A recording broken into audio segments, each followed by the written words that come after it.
दोस्तों welcome to my YouTube channel. अगर channel पे नए हो तो प्लीज सब्सक्राइब सो दैट सारे important news information data and analysis आपके तक पहुंच जाएगी क्लियर आइडिया के साथ। वीडियो स्टार्ट करने से पहले प्लीज कमेंट कीजिए कौन कौन आज कॉल में फंसा हुआ था एंड किसने किसने कॉल बीटीएसटी करके गए हैं। जिस किसी ने भी मेरा कल का वीडियो और आज का सुबह का 10:25 का वीडियो ठीक से सुना होगा, आई एम 100% श्योर उसने आराम से 300 पॉइंट का फॉल पकड़ा होगा एंड 100% श्योर खूब प्रॉफिट कमाया होगा। टचवुड आपके और मेरे प्रॉफिट को किसी की नजर ना लगे। एफआई एंड डीआई का डेटा कुछ मुझे भयानक जैसा ही लग रहा है, पता नहीं आगे चल के क्या होने वाला है। इंडियन इन्वेस्टर की मंथली डेटा देखो फिर समझ में आएगा। कैश मार्केट में एफआई सेलिंग एंड डीआई का जो बाइंग है उसका जो स्प्रेड डे बाय डे कम हो रही है। पिछले 3-4 साल से एफआई कंटिन्यूअसली सेलिंग कर रहा है, वो तो डीआई का एसआईपी फ्लो है जिसके वजह से मार्केट को होल्ड करके रखा हुआ है अभी तक, but it looks very dangerous. अगर 2025 का डेटा एनालिसिस करेगा ना तब आप देख सकते हो एफआई एंड डीआई का स्प्रेड कम हो रहा है। इसका मतलब एफआई का जो सेलिंग है उसके कंपैरिजन में डीआई का बाइंग कम हो रहा है। स्क्रीन पे आप देख सकते हो जुलाई 2025 से लेके दिसंबर 2025 तक स्प्रेड ज्यादा है, लेकिन पूरा जनवरी 2026 का स्प्रेड काफी कम है। इसका मतलब डीआई कम खरीद रहा है। अगर फ्राइडे की बात करें तो एफआई ने 4113 करोड़ सेल किया है, उसके अगेंस्ट में डीआई ने बस 4103 करोड़ का बाइंग किया है। तो अगेन ये एक बियरिश सेंटीमेंट ही लग रहा है। अगर इंडेक्स फ्यूचर एंड ऑप्शन की बात करें तो FII and pro are strong bearish, उसके अगेंस्ट में क्लाइंट स्ट्रॉन्ग बुलिश। और ये आपको अच्छे तरह से पता है कि जब जब बेचारे रिटेलर बुलिश हैं एफएनओ में, नेक्स्ट ट्रेडिंग सेशन में उनका अच्छे तरह से पोपट बनता है। वो 99% चांस है। तो ट्यूसडे के एक्सपायरी के दिन ना हमें एक नेगेटिव सेंटीमेंट यहाँ से भी दिखता है। अभी कुछ इंपोर्टेंट न्यूज एंड इन्फॉर्मेशन के ऊपर एनालिसिस कर लेते हैं और इसका इंपैक्ट मार्केट के ऊपर ट्यूसडे के दिन क्या होने वाला है, जो है निफ्टी का एक्सपायरी, उसके बारे में भी डिस्कशन कर लेते हैं। स्क्रीन पे देख सकते हो USD INR again all time high पे है। अगर यूएसडी आईएनआर की बात करें, अब हमारा गवर्नमेंट किस किस को संभाले, ये बहुत बड़ी कंसर्न है। वैसे तो आप भी मेरे साथ सहमत होगे कि हमारा जितना भी सारा tax including GST collection 100 to 100% सही जगह पर यूज हो। कंटिन्यूअस आईएनआर डेप्रिसिएशन का कंसर्न एक चिंता की विषय है। इसके वजह से गवर्नमेंट ने दिसंबर मंथ में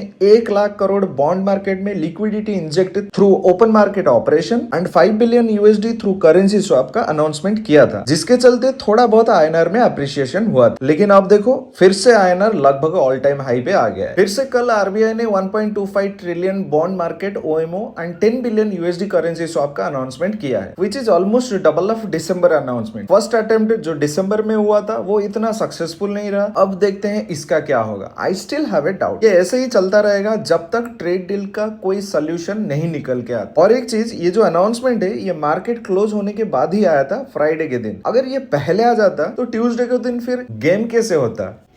अब ट्रम्प भाई साहब ने डेवोस मीटिंग में काफी अच्छी बात की है, जिसके चलते हमारे मार्केट में 160 पॉइंट गैप अप हो गया था थर्सडे के दिन। और उससे पहले 12 जन को यूएस एम्बेसडर का ट्रेड डील को लेके पॉजिटिव कमेंट निफ्टी को सुबह 11:45 को ही एकदम से 250 पॉइंट ऊपर लेके गया। लेकिन फिर क्या हुआ, आ गया फिर से नीचे। बट इसके बीच एक अच्छी खबर ये है कि जो पिछले 7-8 दिन से मार्केट में ऑलरेडी फैक्टर हो चुका है। After 9 years of pause, India and European Union के बीच फ्री ट्रेड डील होने वाला है, which is expected to conclude on 27 January, जो है ट्यूसडे निफ्टी की एक्सपायरी। इसमें 3 चीज शायद किसी को अभी तक नजर आया होगा या नहीं। The first thing is that free trade deal to hedge against Trump tariff threat. Second, it may take 1 year of time frame for official valid. And the fourth, this free trade deal may have some negative impact on US-India trade deal until unless there is final verdict on Greenland, जिसमें European union associate है US के साथ। और जैसे कि मैंने आपको already बोल चुका हूं कि 7-8 दिन से ये न्यूज ऑलरेडी मार्केट में फैक्टर हो चुका है। बट रिमेंबर 1 फेब जो है Sunday,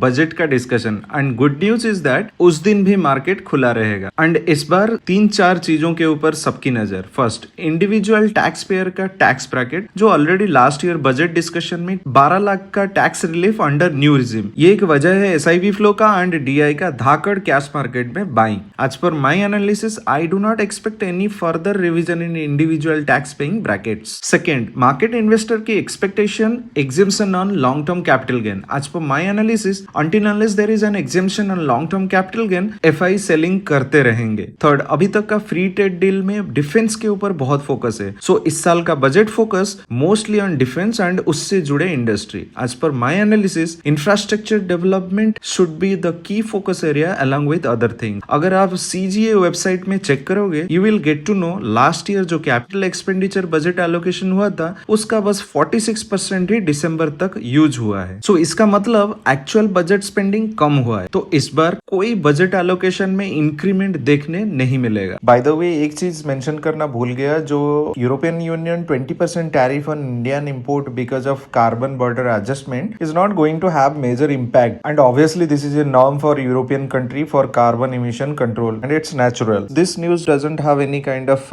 negative impact on our market, and for next few days I'll not prefer to see the global market, rather I'll focus what's going on in India, जैसे कि EU India free trade deal and upcoming budget. फिर भी आपके जानकारी के लिए Dow Jones 280 point में red closing, S&P 500 flattish closing, Nasdaq flat closing, European market flattish closing, गिट Nifty and Asian market flattish to green closing. But ये सब अभी मैटर नहीं करता, instead free trade deal and budget matter करता है।